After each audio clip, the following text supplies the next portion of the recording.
Hello, everybody, and welcome to episode number 116 of the Still City Insider podcast. And what a day. Look who we have with us today. None other than LeBeau, legendary Steelers coach, NFL Hall of Famer, and also George Von Benko, who's covered the Steelers since he was 15 years old. His first year covering the team was in 1969 when Chuck Noll first started. Dick, George, welcome to the podcast. Pleasure to be with you. And we're going to jump right in because there's a new book that's out that is co-authored by you two gentlemen. And Dick, an honor to have you on the show. Just want to start by asking, why is the book titled Dick LeBeau legendary or just legendary? And what was the reason behind that choice? Well, it was my idea to call the book the legendary 2008 Pittsburgh Steelers defense, and in preparation for consultation with George and Scott Brown, who also assisted us in writing. I wanted to really, I remembered the whole season because that was a fantastic one for the yearbooks, really, season. And I remembered all about how it ended and the great excitement there. And I knew the numbers that the 2008 defense had placed up there. But I wanted to bring it back, it's been 16 years, man. That's a little bit of time. So, we got a hold of every game, and I watched every game. And in the Super Bowl game, when Ben hit Santonio Holmes in the end zone, there was that fantastic pass and catch. When he was cocking to throw that ball, all I could see was Cardinal defenders. I said, "Oh, Ben, please don't throw that ball." I said, "Don't throw it." We were only 3 down, and we had 3 more downs or 2 more downs. And Ben let it go. I've been around him long enough, but when he got to a certain position, that ball was coming out, baby. And he threw a ball that, it was unbelievable, the velocity and accuracy of that pass. Then he threw it the only place, Holmes was the only guy that could have caught it on the field. He made this leap straight up in the end. I've ran this play over 15, 16 times. It's unbelievable, the combination of skill. I guess a little bit of luck too, because after he caught the ball way up in the air, he just caught the back half of the ball. Well, it's impossible to catch a Ben Roethlisberger pass if you don't get the front end of the ball. Well, he caught it the back end and had strong enough hands to hold it. Then when he came down, he's in bounds literally by that far. They had to run it back, and the officials had to run it back a ton of times. So anyhow, that was one miracle. And on the sideline, then Coach Tomlin got the defense around him because we had the lead then, and he said, "Mike, Kiss came out very nicely over the sound of the broadcast." And Mike said, "Look," he said, "I've been in the league, I've been associated with some great defenses." He said, "You guys have been a great defense all year long." He said, "Go out here right now, make this last stop, win this game, and you will become a legendary defense." I said, "Oh, that's the book title, right?" So that was supposed to be, and my name wasn't even supposed to be in there as far as I was concerned. But tell me about it. George and Scott convinced me that couldn't talk about the whole defense without at least mentioning the coordinator a couple of times. So the legendary part of it goes totally to the defensive guys. That's the focus of the book. Wow. So the story behind the story, and George, and talking about the book, again, we appreciate you being here with us. Can you talk to us about how you decided on the format for the book, and what did that process look like? Well, there are 19 chapters. That's the 19 games of that season, including the Super Bowl. And Scott Brown did the framework of the 19 games because we talked to Coach LeBeau about every single game and what it was like going into that game, what happened in the game, the injuries that were surrounding the game, and the way that unfolded throughout the entire season. Then, Scott did that part of the book, writing about each game. I utilized my interview technique and my storytelling. I did the bulk of the sidebars, which we interspersed throughout the book. And that's the way they formatted it. And I think it turned out just great. And then one thing that's great about books is the photos. The Lions and the Steelers gave us carte blanche for photos, and we've got some great photos in the book. Wow. And it's perfect segue that you said sidebars, because there's a sidebar from the book that I just have to ask you about, and that's the wardrobe malfunction story, which is very hard to believe. But what did you think about it when you heard it? And then to Dick, just how naked were you out there on the field? Well, I loved this story, and I remember it being in Mad Magazine. It made the back cover of Mad Magazine, and I think the caption for that particular photo was "LeBeau lets it all hang out," but that was against Dallas in the Cotton Bowl, if I'm correct, Dick, and it was quite a problem for you. Well, you've heard the phrase "bare ass naked." There was no. The material in the pants at that time, they had gone away from the baggy pants that were longer and really hung pretty loose, and none of the players liked it either. And they tightened down, and they were like a four-way stretch, which a lot of the pants are now, street pants are, that you get for the guys that are wearing slacks. The only problem was if you got one little snag in them, it just shoot. I mean, it just ran like the old woman's nylon hoses that they used to have to put up with. And I got involved in an off tackle running play, and I felt a little airy around my dexterity, and I said, "Whoa." I said, "This is not good." So at that time, there were no allowances for equipment timeouts.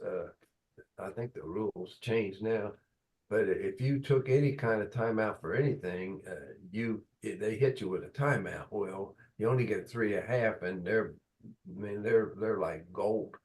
And so I showed the umpire. I said, "Look at my pants, man." And of course, if you held on to it, it would go back and cover a large portion of the available anatomy. And he said, "Yeah." He said, "You got a rip." I said, "No, I got more than a rip, man. I don't have any seat to my pants at all." And I said, "If I drop this, it's just everything's hanging out." And I said, "Can I go get this fixed and get a snag on a patch on it?" He said, "Yeah, you can, but it's going to cost you a timeout." And I said, "Well, I'm not taking any timeout. They kicked me out of the game, and my own guys would." So what I could do was hold it, and the picture that makes it is me holding the runner up over my buttocks and in the huddle. But as soon as I was okay there, but when I walked out to get my alignment, at some point they're going to snap the ball, and I had to drop that and play. And we still had, that happened on first down. So we had 2 downs if we stopped them.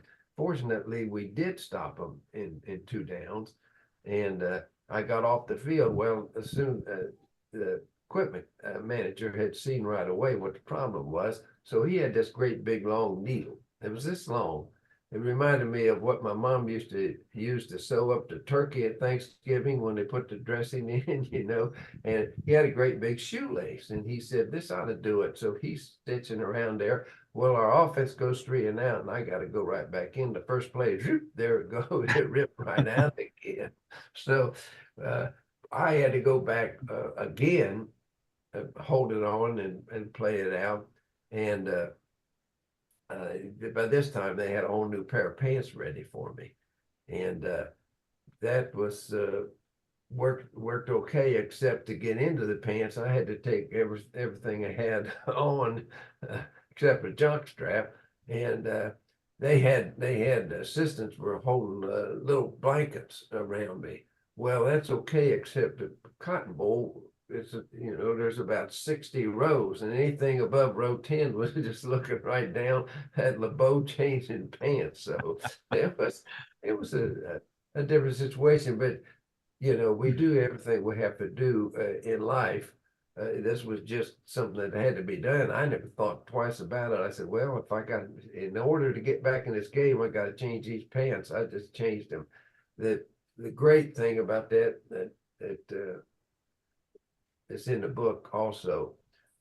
My mother loved that picture of me holding my pants up, and she got an 8.5 by 11 frame and had that thing over her bed for the last 25 years of her life.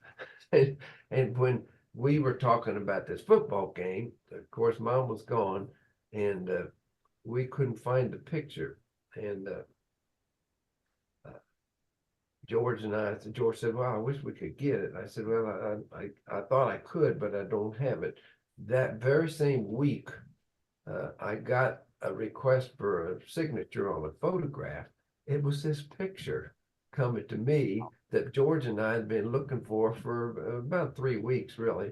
And I said, oh, thanks a lot, Mom. This my mom interjected and interposed in my life again. And that picture showed up, and that's how George got the picture to get into the book.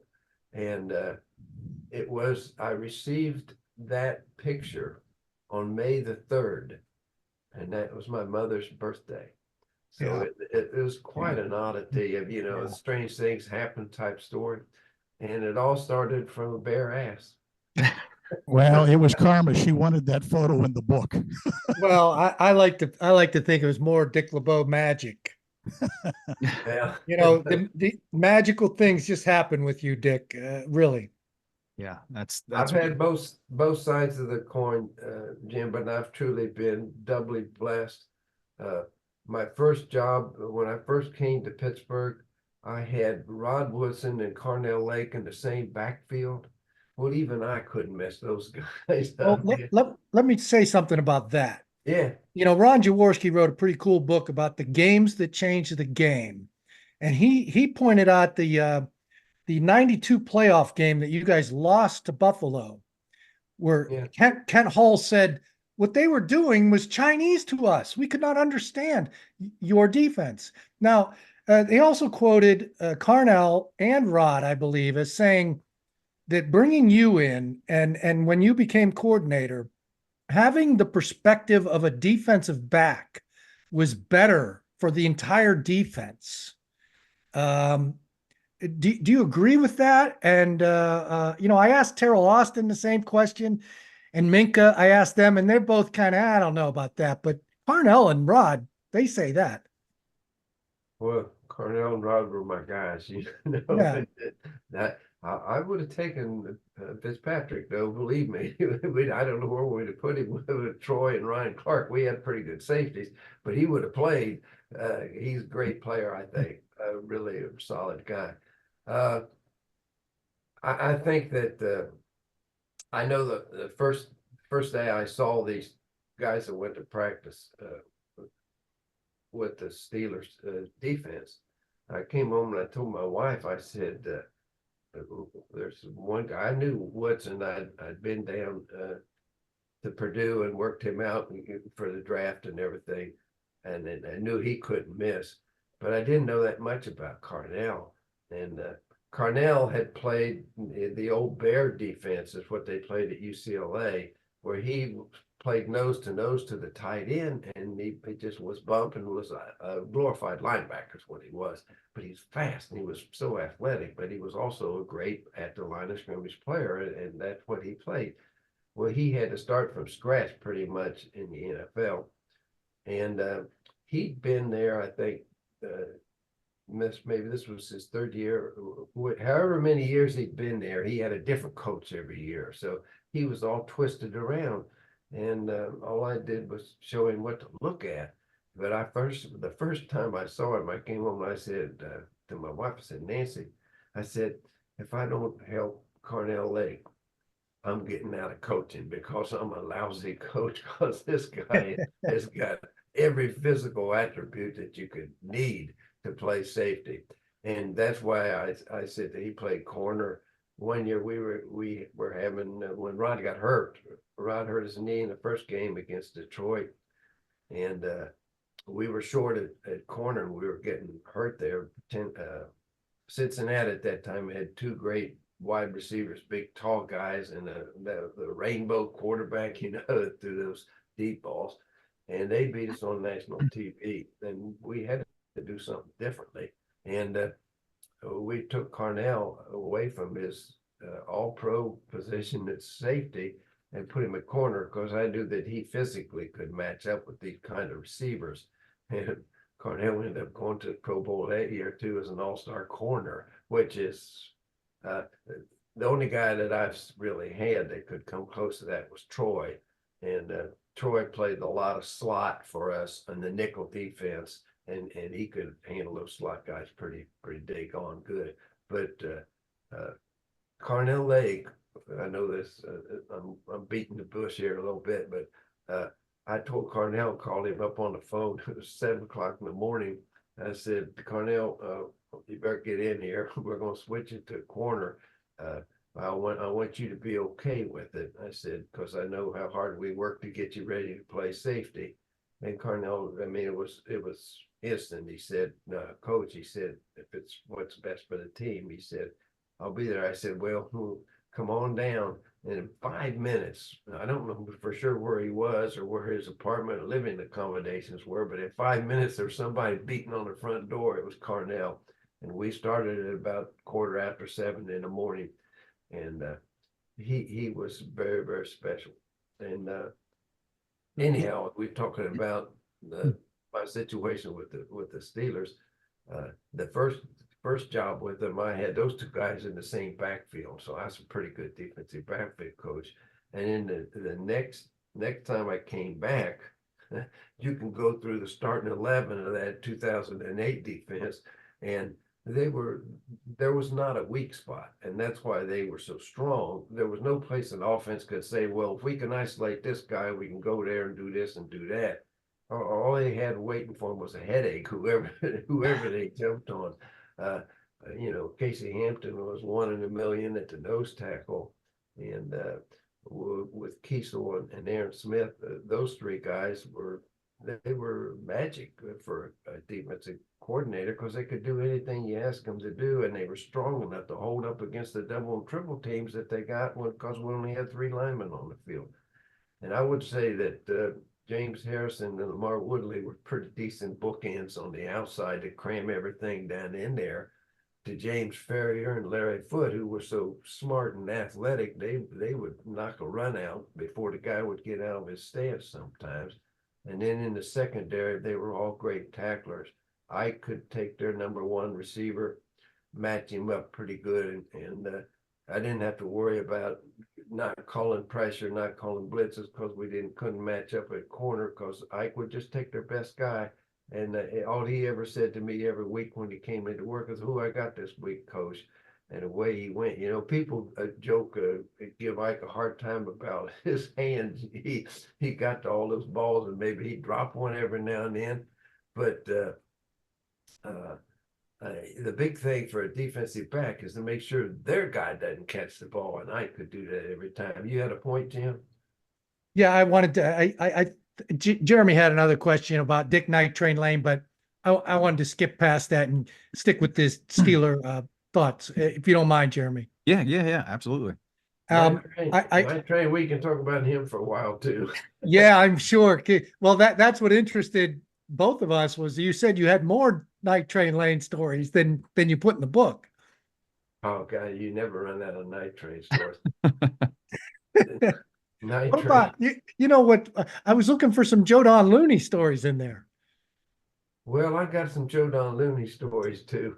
I was the only stable member of that team, I think, because when we traded for Joe Don, the general manager said, "I want you to be a roommate with Joe Don." And we need a running back, and he's got great skill, but he's got a checkered past. And I said, well, let's put it pretty nicely. So Joe, Don, and I were roommates in Detroit, and he would be worth another book. In fact, I actually saw another book on him. I read it. It was some of it was apocryphal, but he was a 1 in a million guy, and it was a different time. But let's talk about the Steeler defense. It's easier for me. Well, I want to talk about the book a little bit and the format, how much I enjoyed it. I love how I know you wanted to write about the 2008 team, and I'm sure George and Scott, they wanted to hear about Dick LeBeau stories from Ohio State, Detroit Lions. I mean, you're a Renaissance man. Very interesting guy. So he was even a stand-in for Michael Caine in a movie. Yeah. But I love how but it worked how you would start you'd start a chapter on what it was like covering the great Bob Hayes. And I mean, that fascinated me there, but that led into the Deshae Townsend heroics against the Cowboys in 2008. I mean, you tied those things in masterfully. I loved it. Another one, how Arnold Palmer stacked up to your old Ohio State buddy, Jack Nicklaus. So you started with that. And you went on about playing with Arnie and Ken Wisenhunt up in Latrobe. And then that was how Arnie was similar to Troy. They are guys that you won't see for another 100 years with their, not just their ability, but their magnetism. And then you went into the best safety tandem in the league is Ryan Clark and Troy Polamalu. And then you needed them that game because you had 2 cornerbacks out and against the Chargers, and you needed great safety play. And that was the day Troy picked the ball off the snow in an 11-10 win that you called the dress rehearsal for a Super Bowl. And I mean, you went from Arnold Palmer to the Super Bowl. Masterful. Well, Jim, thanks. The end result of the book is a compilation of George and Scott and myself. These guys are warriors, because what we did, we had a 3-way phone conversation once a week, literally for 2 years, and I would just sit and talk. And I'd just start rambling, and just like when I started right there and I got going on Carnell and Rod, and then that would go to me, would go right to Troy and Ryan, and then I was going to go to Deshae and Ike, and my players, and one thought goes to another, and these sessions, and George can attest to this, we might talk for 2 hours. And I'd be talking, they may interject a question every now and then I just start talking. So everything in the book is my words, the syntax and the organization and the way it's put together like a jigsaw puzzle is really the work of the 3 of us. And I think it's, my personal opinion is that they did a great job of the way the book came out. And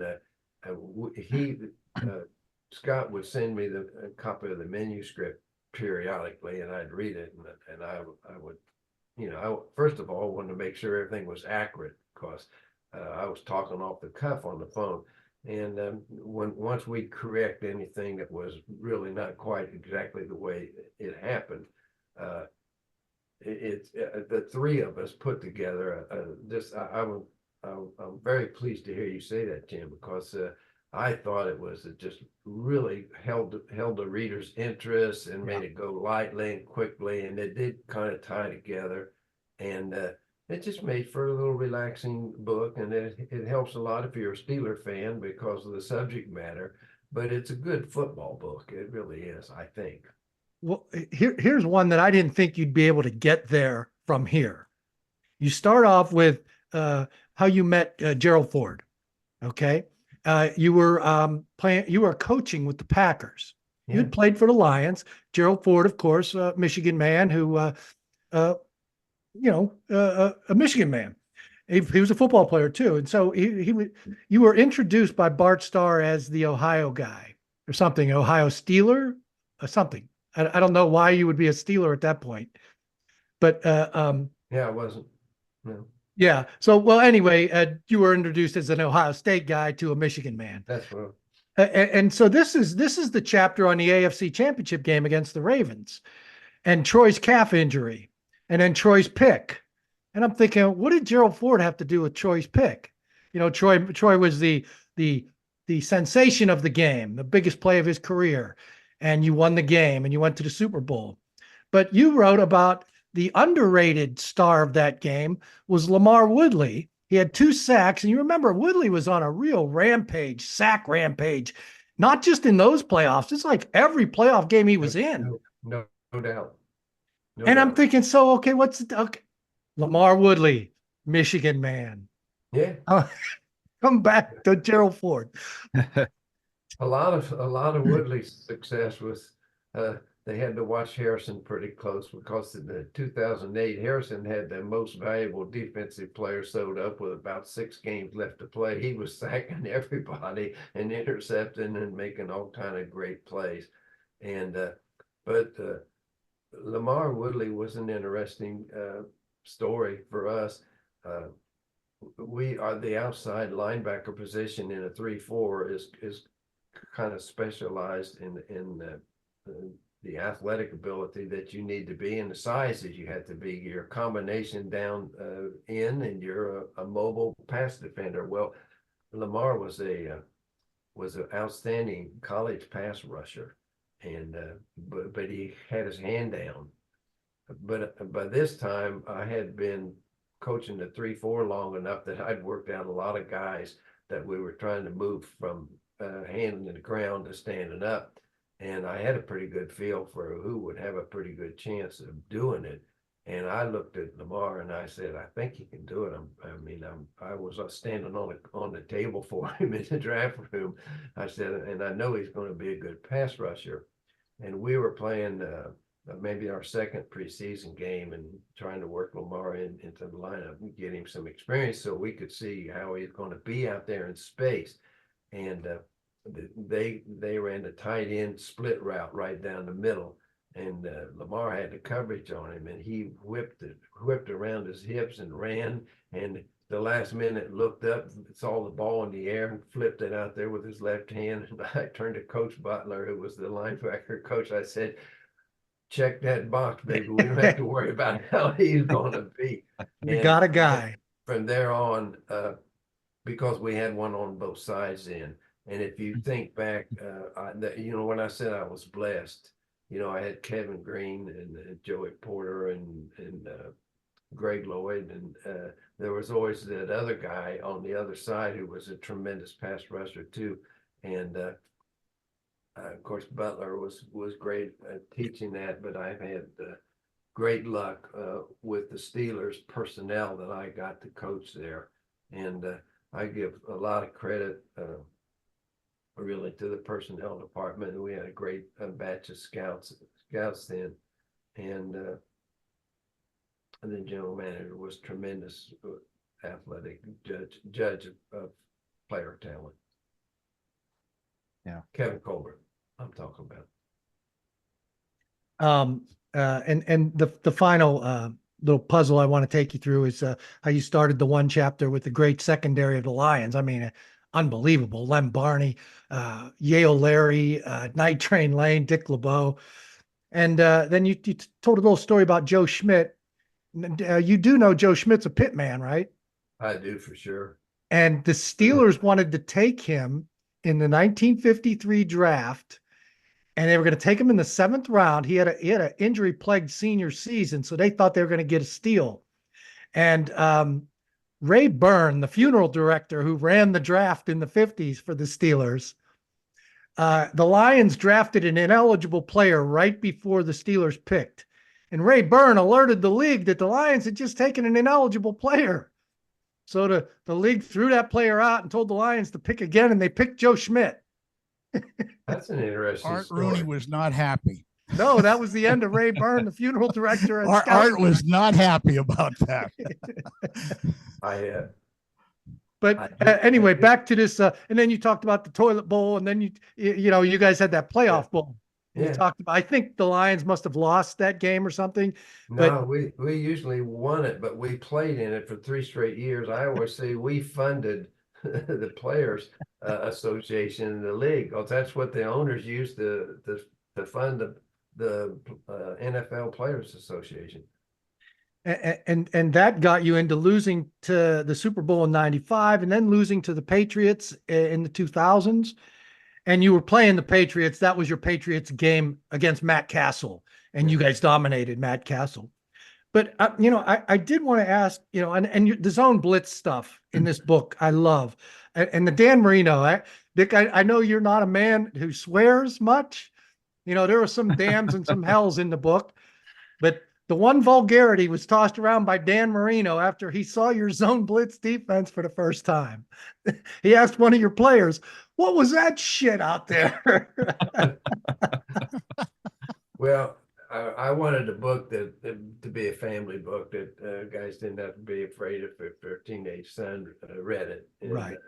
We wanted to keep the language above board. I think it's good. I think we did a good job of that. You said earlier about the quarterback that didn't know what we were doing, even though they beat us with the Buffalo game. That's when the Buffalo was. I think there was about 3 years there, but each year you could see us getting a little closer. And Right. went by and started being we got to the Super Bowl ourselves, and we played the Cowboys out in Arizona. That was that run with that great bunch of Steelers, and I think the Cowboys, who had the top offense in the league, I think they gained 240 yards against us that night, and at that time, I haven't checked in a long time, but that was the lowest total yardage that any Super Bowl winner had ever gotten. Our guys had them completely rattled, and they had a great offense. They had talent up and down. And anyhow, when you were telling that story about him, Boomer Esiason was our quarterback at Cincinnati in that game that you're referring to with Dan Marino. And Marino was a generational talent, and he, that's another Pittsburgh guy, incidentally. Another pit man, right?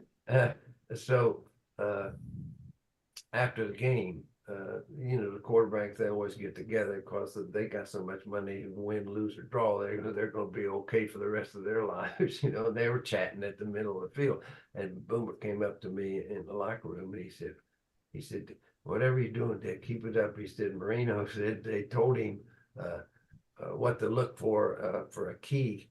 And he said after 2 possessions, he quit looking for anything but his guy. And I said, "Now, Dan Marino saying that, this has got to be the right thing." I will say this, there were some wrong turns that we took in getting to that point. But once it worked out, we had a head start on the rest of the league. And you know something? It's still all over the league. I go to a high school game and I see zone blitzes going on, which is pretty cool. And let's see. I wanted to hit the point about Sam Weiss. Chuck Noll once called him Wicky Wacky. I think it was Chuck. And so we in Pittsburgh, we kind of looked down our nose at Sam Weiss. He was always too tricky. But in retrospect, he had you running the zone blitz, which is totally innovative. And he had really the beginnings of the K gun that Buffalo took and ran with. Well, his sugar huddles and all that. His offense was equally as innovative, maybe not as equally as the defense, but very innovative stuff. Sam Weiss, in retrospect, looks like a pretty smart guy. He was a very talented offensive ingenious, really. I'm not going to say that he was the first guy to start the no huddle, but he's one of the very, very first guys at the NFL level that spent the time necessary to inculcate that system into your whole team, because you are at the mercy of all 11 guys. They got to all be instantly going like this, and it takes a while for that to happen. But once he did, we had an offense with Boomer at quarterback that was unstoppable, really. And we went to 2 Super Bowls. They were both tight games that we could have won very easily, but we lost both of them by about 3 points, and that's why that game up in Detroit where we beat Seattle was so important to me, man, because I was running out of time, and I said, man, I don't want to coach all these years and not have one Super Bowl championship. But that Cincinnati team with Sam Weitz's offense was the first one that we got to the Super Bowl with, and I'm going to tell you the truth, man. Had it been a different head coaching situation, I think if I'd have come into his office and said, well, here's what I'm thinking about doing on defense. I'm going to blitz this little guy and that little guy and that little guy. And then I'm going to take these 2 300-pounders and I'm going to put them over there and drop them off. But I said, but it's going to look like they're all coming. They won't know which ones are coming. I think they would have said, get the heck out of my office, LeBeau. But Sam said, let's look at it. And he said, go ahead and run it. So the fact that he was that type of a coach, I think definitely contributed to the growth and birth of the zone blitz. Yeah, for sure. Here's what else might have contributed. I think you said in your book, the first play run was a pick 6. It was in preseason, I might add, because I didn't have the nerve to run it in the regular season. But that'll help a head coach say, okay, do it some more.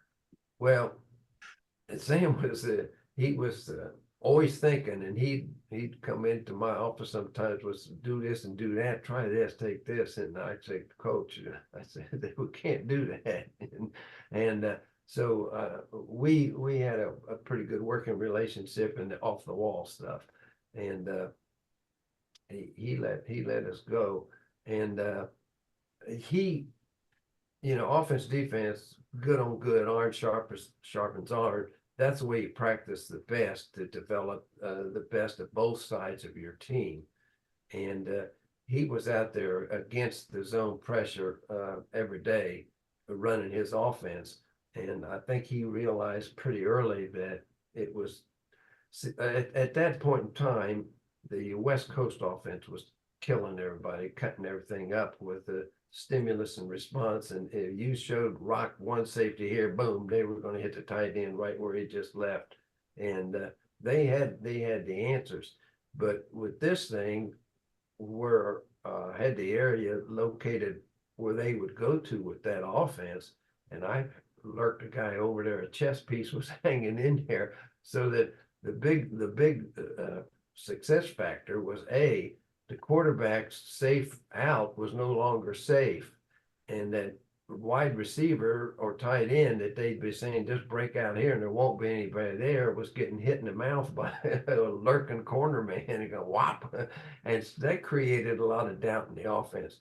And the biggest thing that we tried to do in all that we did with our defense was disguise and surprise, and we liked the offense getting back in the huddle saying, hey, this wasn't the way it was in practice, So those were, I think, steps that let Sam let us keep going the way we were going. I have, before I hand it back to Jeremy, I have a trivia question and I forget, well, might as well ask the trivia question. Bill Cowher was 108, 1-1 when he had 11-point leads. Who was the coach who beat him? Well, it wasn't me. I didn't beat him, but it was you. It was you. Yeah, there's a great story on that game. In fact, Bill never quite got over it. He cussed me out about twice a month on that. But we scored late, and Pittsburgh, we were playing them in Cincinnati, and Pittsburgh trounced us pretty regularly anyhow. And we had the onside kick was the only way we could get back in the game to get it into overtime. And there was a huge pileup. And they sorted it out, and we had the ball. And so that's how we got the ball back, recovered an onside kick. Well, at the bottom of that pile, we had a guy that was pretty slippery and pretty fast thinking guy. The Steeler had complete possession of the ball, but it was wrestling a little bit with this other guy, and he knew the Steeler player, and he said, "I've got this. Don't wrestle around. It's going to get loose again, and the Bengals will have a chance to get it." So the guy let my guy have the ball, and it was a little door-to-door salesmanship going on down there. And when I told Bill that really put a little salt in the wound. Wow. Oh, okay, this is my question for all four of you, and of course, all four of us. Of course, Dick's answer will carry the most weight. But who was the most underrated player on that 2008 defense? Go ahead. Jeremy, you start, and go ahead, George. Jeremy. Good. That's a great question. Chris Hope. Wonderful choice. Yeah, but he wasn't on that defense. Wasn't Yeah, that 08? 2008. Chris Hope was 2008. 2005. He was replaced by Ryan Clark. That's right. That's right. Oh, I thought he was talking about The 2008 defense, 2008 Yeah. defense. because that's the legendary defense. yeah, you're right. That's why you're sitting behind that mic, pal. Yeah, Jim. I would have to go with one of the inside backers, and maybe I'm going to be off and confusing the 05 with the 08, but James Ferrier or Larry Foote. They were phenomenal. So Ferrier was probably the most underrated guy in the league, really. That was my guy. That's where I was going to go, because, and I might as well give you my guy. George, you can go next. But, I watched the film. I did my Polamalu book, and I watched a lot of the games, and I knew Ferrier was good, and he got his Pro Bowls. I believe he may have even been an All-Pro, second NFL vote for Player of the Year one time. Should have been one. Right. So won that year. I hesitate to say he's underrated, because, like Larry Foote, I remember going to Dick every year, when are you going to replace Foote? And Dick would be like, I love Larry Foote. He's my coach on the field, man. Yeah, Deshae Townsend, another underrated. Aaron Smith, of course, underrated. And Yeah, Casey, he's on the wall of fame now.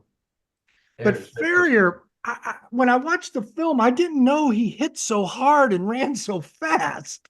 Oh, he was fantastic. Really impressed me. Yeah. To reverse here for a minute, I thought you said Chris Hope.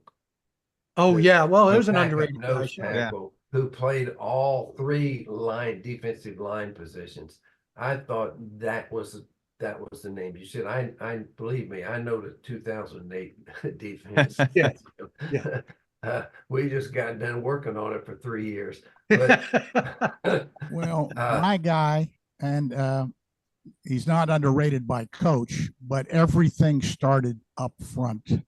Casey Hampton. He made everything go with that defense. Yeah. Have you seen Casey recently? Yeah, Oh, we were yeah, just I with him. can't. Yeah. When I coached him, when I'd want to hug him when he'd make a play, I could only get about this far around. Now I can get all the way around him. I can't believe I said, Casey, you're wasting away to nothing, man. He's all the way down to about 300 now. Yeah, he looks great. I mean, Yeah, he does. Faneca and Hardings and some of the offensive linemen who've lost a lot of weight, they look like they're running marathons. But Casey still looks real powerful, but real fit. I was really impressed by him. Wow. Casey was a wonder kind, really. He was he's another guy that didn't say anything. He would just I put in he was so unblockable that the offensive line coaches started teaching their centers to just start sprinting right from the snap to try to get him hooked, to just try to get a body between him and where Casey wanted to go. And it became just a sprint, and as great as Casey was, he was a good runner. He could go sideline to sideline, but he wasn't going to win too many sprints. And so I said, Casey, we're going to put in a call. I'm going to call it tough. So that you can just, when the center jumps like that, you can just mash him and go in the back door. And the tough will tell Ferrier and Foot that instead of their gaps that they had, if that center jumps, they're going to go across and replace you from the other side where you normally would be. And you don't have to get in that foot race with that guy. I said, but you're going to have to help me a little bit on this because I'm not in the game and I can't always tell for sure that the center's using that technique. So make sure you tell me when he's trying to just jump and that run you. So every now and then, about the only conversation we'd have through the week, it would be midway through the second quarter in the ball game, and he'd walk by me over on the sideline, and they're getting ready to go on the field, and he'd say, Coach, it's about time for a little bit of tough.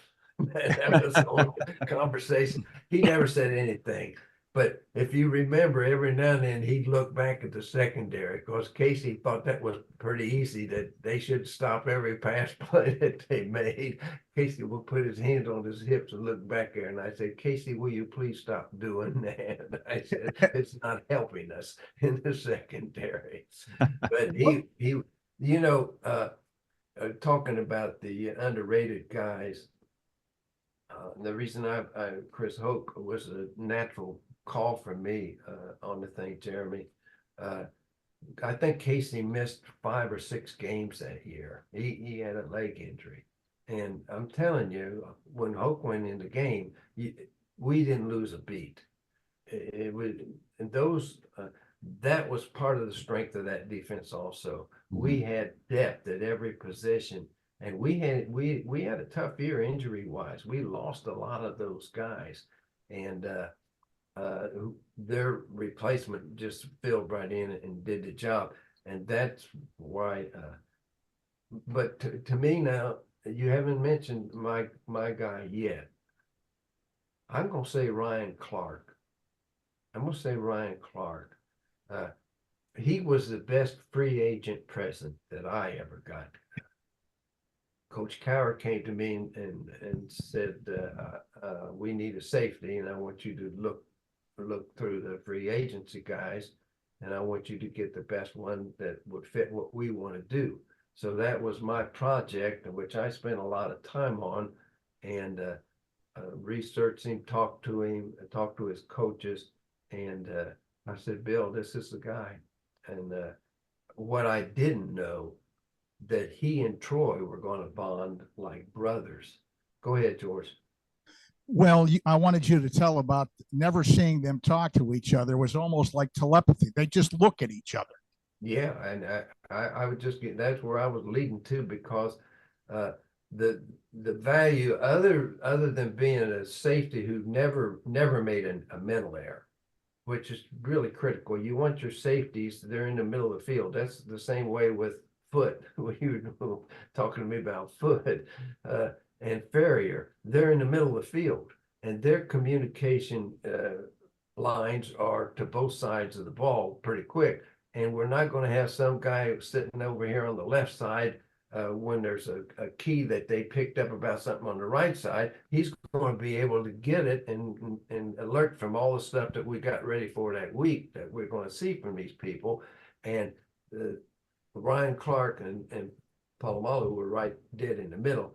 Well, they ended up being more than brothers, really. They're both the godfathers for their kids.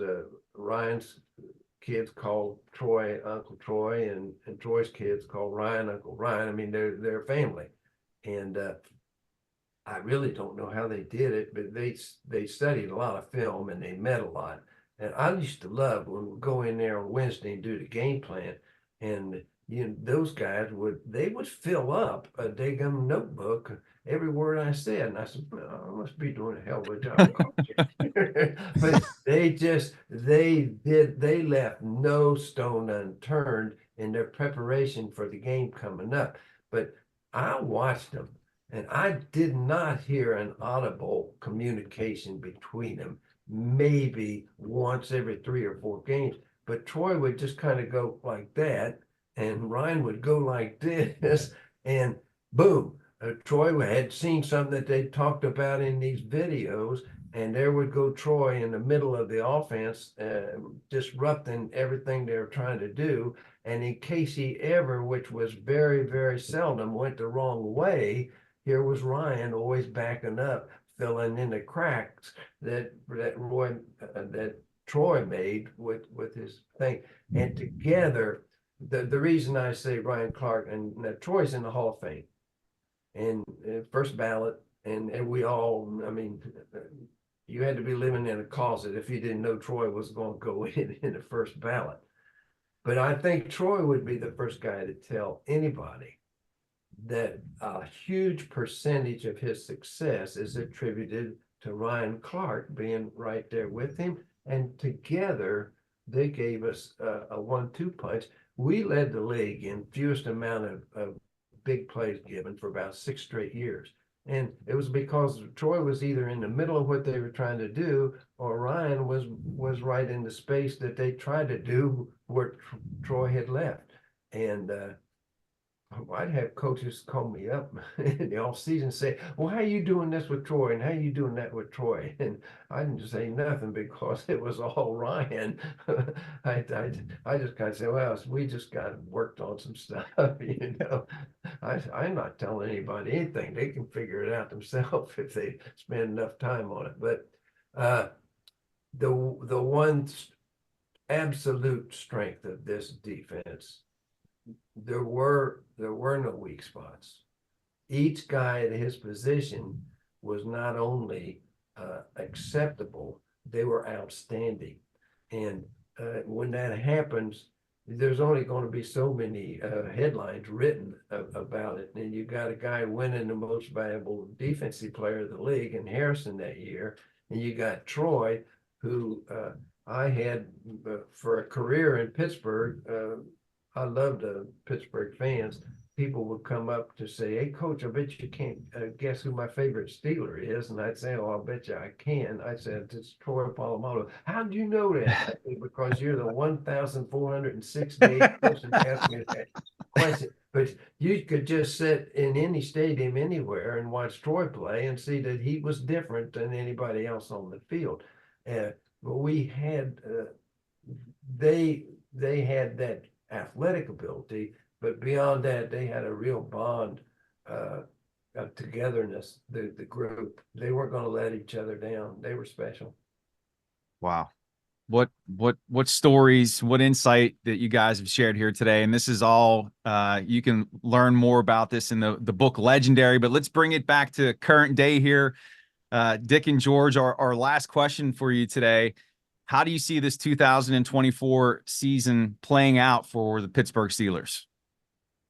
Who do you want to go first? Yeah, take it. Oh, okay, I'll go. It's going to be an interesting year. There's a lot of cards have been changed, and there's been some shuffling around, and there's enough question marks in there that we're all going to have to just watch and root like we do anyhow. But I can see a real good chance. I mean, I think they got a good football team anyhow. They've been in every season. They've been a pretty decent football team, and this is definitely a different mixture of athletes that they're going to be putting on the field this year. It's going to be interesting to see how they do. I think the two quarterbacks, actually they added 3 quarterbacks, and it's just going to be totally different there. It's going to be different at the wide receiver. The draft choices, they focused mainly on the offense, and I think they got a really good chance of being an excellent football team. But there's enough, you know, let's see how this goes. Let's see how that goes. We're just going to have to see how it goes. And let's don't lose track of the fact that they are in a very, very difficult division. There's not a team in that division that's not a serious challenge. And they're all working in the off season too with changes. So I'm looking forward to seeing how this all turns out.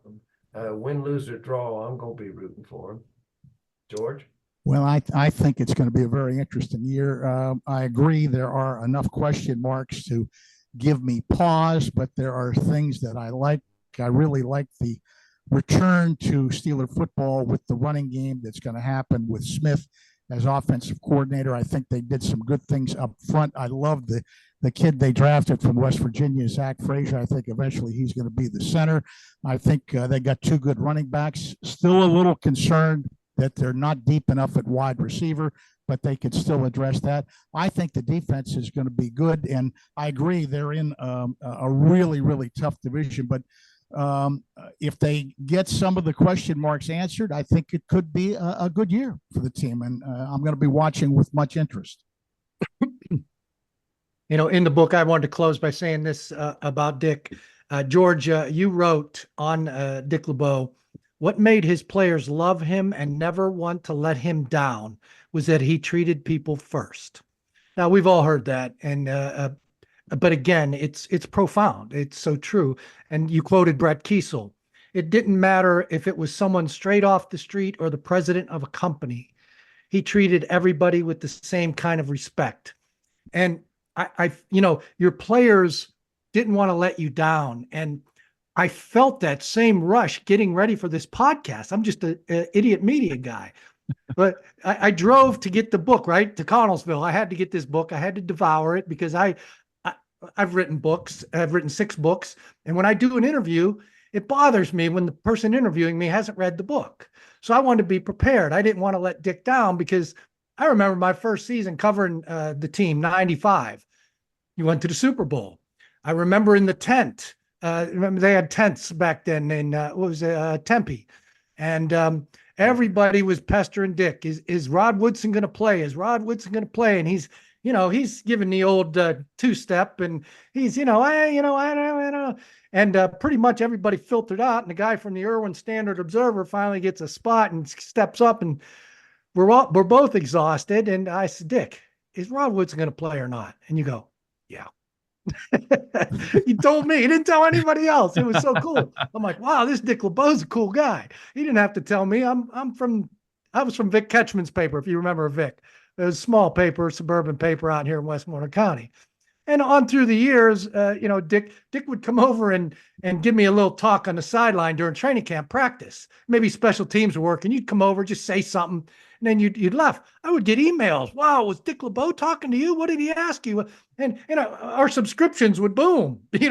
I must be somebody. But what was Dick getting from me? Nothing. But he treated me like I was a company president. And I felt that getting ready for this podcast. And that's why I sent Jeremy some questions. We both got together. We don't usually plan like this, but in honor of Dick LeBeau and the way he's treated us and me, my entire career, I just felt like a player that didn't want to let him down. So thank you, Dick. Thanks for coming on.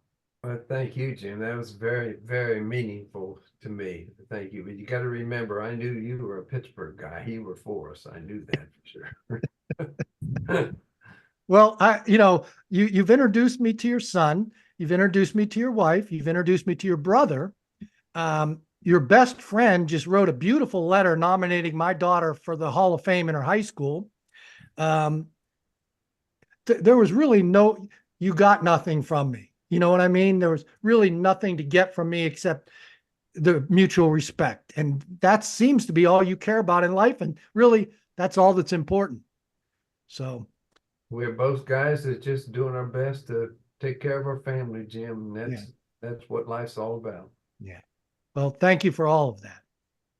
So, gentlemen, where can listeners find the book? Most of the usual outlets, Barnes & Noble, Amazon.com, several independent bookstores, and of course, Triumph Books is the publisher, and you can buy it directly from Triumph Books as well. Okay, wonderful. So we'll make sure that we link that in the show notes. And if you are a Steelers fan, you got to read this one, right? This podcast is evidence that you need to make that happen. What tremendous stories that we had here today from Dick and George. Guys, thank you so much for joining us. Our gratitude to you both. And listeners, we will see you back here next week for episode 117. Training camp starts And Jim and I will both be at practices. We'll be at the Friday Night Lights practice next week. But we want to thank you for watching. And George, Dick, Jim, have a phenomenal rest of your week. Thank you very much, man. Thanks for having us. Take care. Thanks Thank for you, having Dick. us. Thanks, George. Thank you.